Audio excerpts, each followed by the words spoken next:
कैसे हैं प्यारे विद्यार्थियों, आशा करता हूँ आप सब चकाचक होंगे। आज का ये जो सेशन है बहुत इंटरेस्टिंग होने वाला है, क्योंकि अभी लास्ट सेशंस में हम लोगों ने जितने टॉपिक्स कवर किए हैं या जो पार्ट्स कवर किए हैं उन पे रिलेटेड कुछ हम लोग क्वेश्चंस की शॉर्ट ट्रिक्स जानने की कोशिश करेंगे, क्योंकि डिटेल में हम लोगों ने स्टडी कर लिया है। सो अपना बेसिक कॉन्सेप्ट तो क्लियर हो चुका है, ठीक है ना। तो नेक्स्ट स्टेप आता है कि उस बेसिक कॉन्सेप्ट को हम इफिशिएंटली कैसे यूज़ करेंगे एग्जाम पॉइंट ऑफ व्यू से। अभी तक हम लोगों ने जो पढ़ा डिटेल में पढ़ा ताकि हमें चीज़ें समझ में आ जाएं, ठीक है। अभी हम लोगों ने वो पार्ट तो कवर कर लिया। अब नेक्स्ट हमारी जो स्ट्रेटजी है कि उस टॉपिक्स को हम इफिशिएंटली एग्जाम में कैसे क्वेश्चंस को सॉल्व करने में कैसे अप्लाई करेंगे, ताकि जो हमारा टारगेट है कि एग्जाम्स में हम ज़्यादा से ज़्यादा क्वेश्चंस कम से कम टाइम में अटेम्प्ट कर सकें, ठीक है ना। तो आशा करता हूँ कि ये वीडियो आप लोगों को बहुत अच्छा लगेगा, क्योंकि ये वीडियो बेसिकली जितने भी हैं इनकी फ्रेमिंग कुछ ऐसे की गई है कि जो आपके एसएससी, आपका UPTET, UPSI, UP triple SC, ठीक है ना, यूपीएएसआई, रेलवेज, जितने भी कॉम्पिटिटिव एग्जाम्स हैं उसमें जो क्वांट में टाइम, स्पीड, टाइम, डिस्टेंस में जो सेक्शन हो उन क्वेश्चंस को हम लोग सॉल्व करने की कोशिश करेंगे और देखते हैं कि हम लोग 10 मिनट में ये 10 क्वेश्चंस इफिशिएंटली कैसे सॉल्व कर सकते हैं, ठीक है। चलिए तो स्टार्ट किया जाए। चलिए आप सब अपना अपना टाइमर स्टार्ट कर लीजिए और स्टार्ट करते हैं क्वेश्चंस को सॉल्व करने के लिए, ठीक है। चलिए मौज करेंगे इस क्वेश्चन को, इस सेशन को हम लोग एंजॉय करते हैं, ठीक है। स्टार्ट। पहला क्वेश्चन है, एक आदमी है वो प्रति घंटे 60 किलोमीटर पर घंटे की रफ्तार से कार से चला, एक निश्चित दूरी तक गया, वापस वो 40 किलोमीटर पर घंटे की रफ्तार से स्कूटर से स्टार्टिंग पॉइंट पे वापस आ जाता है। इस पूरी यात्रा में औसत गति बताइए, यानी एवरेज स्पीड पता करनी है, ठीक है ना। तो एवरेज स्पीड हमें पता है formula, directly in S1 S2 upon S1 plus S2। यहाँ से वैल्यू पुट कर दीजिए, 60 इंटू 40 डिवाइड बाई 60 प्लस 40 100, कितना आ गया 48 किलोमीटर पर आवर, ठीक है। ये हो गया आंसर। Next question. इस क्वेश्चन में क्या कह रहे हैं कि एक आदमी है अपने स्कूटर और घर के बीच, एक आदमी है स्कूटर पर अपने घर और कार्यालय के बीच की एक निश्चित दूरी को 40 किलोमीटर पर घंटे की रफ्तार से वो जाता है, तो 10 मिनट लेट हो जाते हैं भाई साहब। लेकिन फिर नेक्स्ट डे क्या करते हैं कि ये 60 किलोमीटर पर घंटे की रफ्तार से जाते हैं, तो ये देखते हैं कि ऑफिस 10 मिनट पहले पहुंच गए। तो इनके ऑफिस और घर के बीच की डिस्टेंस पता करनी है। तो D इज इक्वल्स टू, इस क्वेश्चन को कैसे करते हैं हम लोग, S1 into S2 upon S1 minus S2 into जो भी टाइम्स का डिफरेंस होगा, ठीक है ना, जो भी टाइम का डिफरेंस होगा वहाँ पे। अगर ये आवर्स में है तो कुछ नहीं, और अगर मिनट्स में है तो ये मिनट्स में है तो इसको 60 से डिवाइड कर देंगे, ठीक है। अब वैल्यू पुट कर दीजिए, 60 इंटू 40, 60 माइनस 40 ब्रैकेट में 10 कम हो गया तो माइनस 60, ठीक है।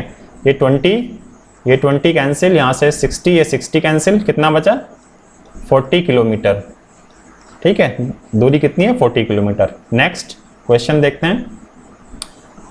एक लड़का है वो 12 किलोमीटर पर घंटे की रफ्तार से स्कूल पहुंचता है और 15 मिनट लेट हो जाता है। अगले दिन उसने क्या किया कि 3 किलोमीटर पर आवर की स्पीड उसने बढ़ा ली, यानी अभी 12 था, 12 से कितना कर दिया उसने 15 कर लिया, तो वह स्कूल 5 मिनट फिर भी लेट पहुंच रहा है। तो स्कूल और उसके घर के बीच की डिस्टेंस पता करनी है। तो ये जैसे पहला क्वेश्चन किया वैसे ये भी लग जाएगा। S1 कितना है इसका 15 मान लेते हैं, और S2 कितना हो जाएगा 12, 15 माइनस 12, ठीक है। टाइम कितना है 15 मिनट्स, और अभी भी इसका 5 मिनट कम लग रहा है तो माइनस, और चूंकि मिनट्स में दिया है तो 60, ठीक है। ये कितना आ गया 3 आ जाएगा, इससे इसको 12 पंचे 60, ये कितना आ गया 10 किलोमीटर, ठीक है। ये अपना आंसर हो गया। नेक्स्ट, इसमें कह रहे हैं कि a man does a journey, एक आदमी वो 5 घंटे की टोटल यात्रा करता है, जिसमें आधी दूरी वो 6 किलोमीटर पर घंटे की रफ्तार से और बची हुई आधी दूरी को 4 किलोमीटर पर घंटे की रफ्तार से दूरी तय करता है, ठीक है। तो इस केस में वो दूरी याद करना है हम लोगों को, डिस्टेंस। तो D इज इक्वल्स टू क्या होता है, दूरी बराबर औसत चाल यहाँ पे, ठीक है, ये औसत चाल गुणे समय। औसत चाल फॉर्मूला हमने अभी पढ़ा है 6 × 4/6 + 4 यानी 10 और इंटू टाइम 5 आवर दिया हुआ ना, इससे कैंसिल 6 चौको 24 24 किलोमीटर, ठीक है। सी is the answer. Next,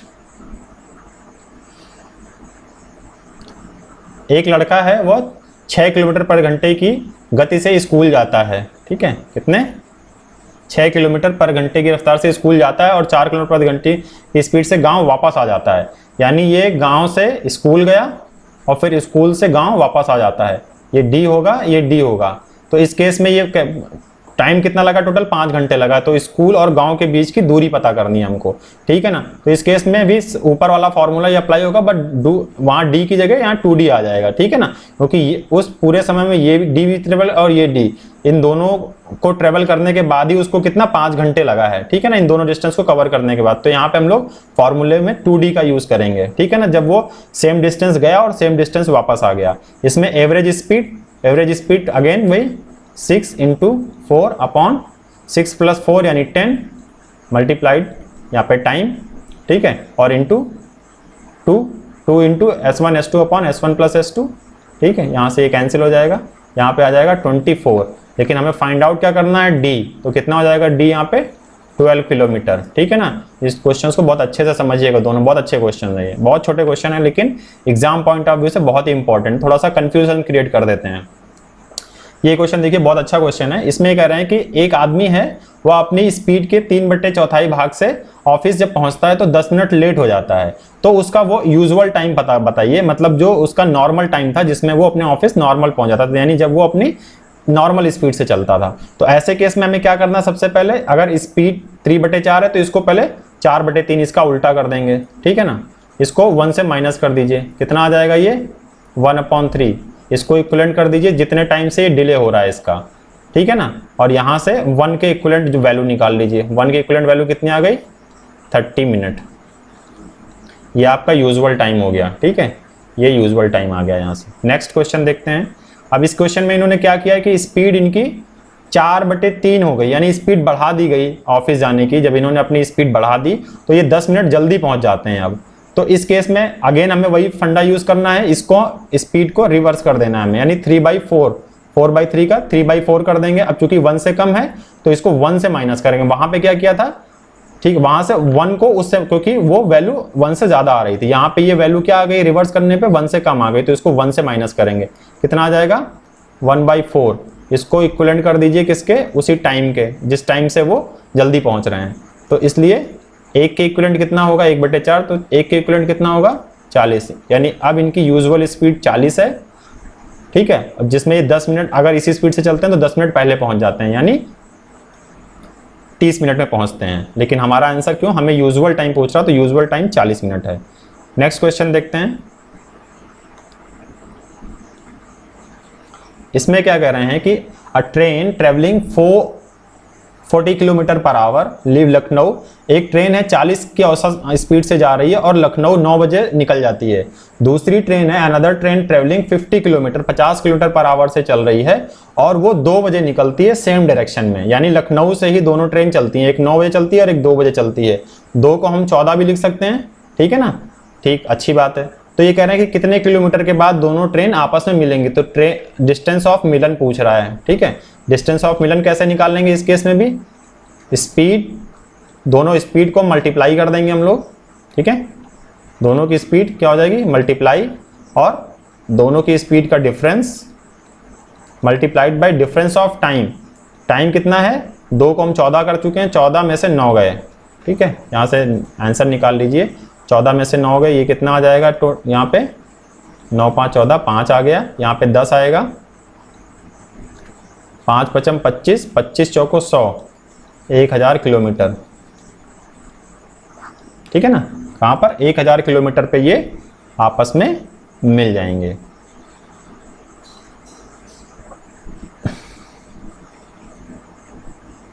next question देखते हैं। चलिए ये क्वेश्चन देखते हैं, बहुत अच्छा क्वेश्चन है। इस क्वेश्चन को कैसे करेंगे, इसमें ये कह रहे हैं कि एक a man is moving from Jaipur to Udaipur. एक आदमी है जो जयपुर से उदयपुर की तरफ जा रहा है, ये ए है, ठीक है ना। और दूसरा आदमी है जो बी है, वो उदयपुर से जयपुर की तरफ आ रहा है, ठीक है। ये दोनों कहीं पॉइंट एम पे मिलते हैं एक दूसरे से। जब यहाँ पे मिलने के बाद इन दोनों को जो टाइम लगा अपने डेस्टिनेशन पे पहुंचने पे, यानी बी को जयपुर पहुंचने में और ए को उदयपुर पहुंचने में, ठीक है, यानी इस पॉइंट से वो टाइम दिया हुआ है, ठीक है ना, 2 घंटे और 8 घंटे। और पहले वाले की यानी ए की स्पीड दी हुई है, तो ये वाला फॉर्मूला हम अप्लाई कर देंगे,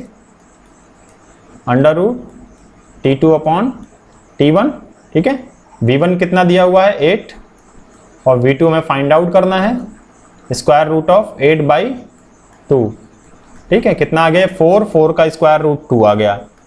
यहाँ पे V2 कितना आ गया 4 km/h, ठीक है। ये C is the answer. Next,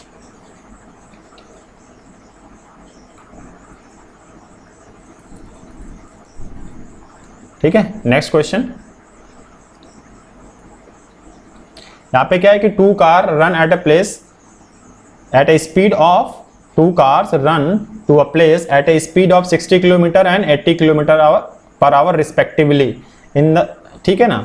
if the second takes 5 hours less than the first for this journey, find the length of the journey, ठीक है। ये कह रहे हैं कि 2 कारें हैं, वो किस स्पीड से चल रही हैं, 60 और 80 की स्पीड से चल रही हैं, और वो जो जब एक दूसरे से मिलते हैं, मतलब एक जिस पॉइंट एक पर्टिकुलर डेस्टिनेशन पे पहुंचते हैं, तो उन दोनों में जो टाइम का डिफरेंस है वो 5 घंटे का है, ठीक है ना। तो length of journey find out करनी है। तो length of journey D is equals to again वही S1 S2 upon S1 minus S2, difference of time, difference of time, ठीक है। वैल्यू पुट कर दीजिए 80 60। देखिए जब भी स्पीड ना S1 S2, तो जो बड़ी स्पीड है उसको हमेशा S1, क्योंकि आपको फिर माइनस करने में कंफ्यूजन नहीं होगा, अदरवाइज फिर कहेंगे तो नेगेटिव आएगा। अगर 60 को 80 से माइनस कर देंगे तो नेगेटिव आ जाएगा ना, तो उसमें कंफ्यूजन ना हो, इसलिए आप हमेशा बड़ी स्पीड को S1 और छोटी को S2 ले लीजिए, ठीक है। 80 माइनस 60, और डिफरेंस कितना है दोनों के टाइम के बीच का 5।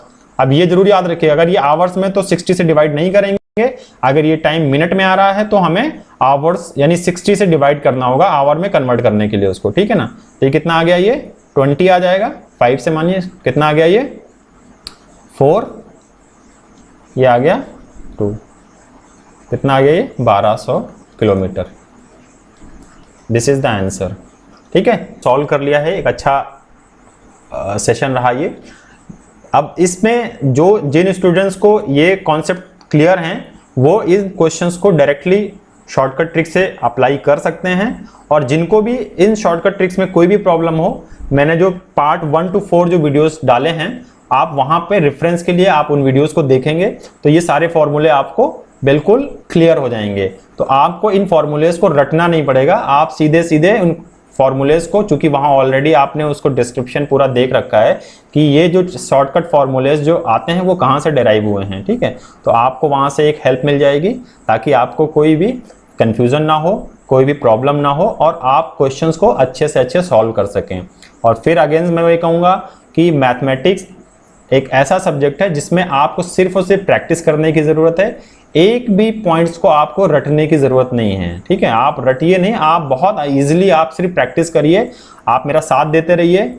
आप लोग जिस एम्स के साथ, जिस मेहनत के साथ लगे हुए हैं, आपको सफलता 100% मिलेगी। धीरे धीरे मेरा जो एक्सपीरियंस है अभी तक का, मेरी स्टडी का, मेरे लाइफ का, जो फेल्योर का भी और सक्सेस का जो भी एक्सपीरियंस है, वो सब मैं आपके साथ शेयर करता रहूँगा, ताकि आप सबको कुछ ना कुछ उससे हेल्प डेफिनेटली मिलेगी, ठीक है। इसी उम्मीद के साथ कि आपका इसी उम्मीद के साथ इस सेशन को मैं वाइंड अप करता हूं, और आशा करता हूं कि आपको ये सेशन अच्छा लगा होगा। आप अपने कमेंट्स बॉक्स में ज़रूर डालें, कोई क्वेरी हो आपकी तो उसे भी डालें, कोई डाउट्स हो उसे भी डालें, और कोई ऐसी चीज़ जो आप चाहते हैं कि मैं इंट्रोड्यूस करूं उसे भी आप कमेंट बॉक्स में डालिए, ताकि मैं आपकी कोई ना कोई हेल्प कर सकूं। Thanks for watching this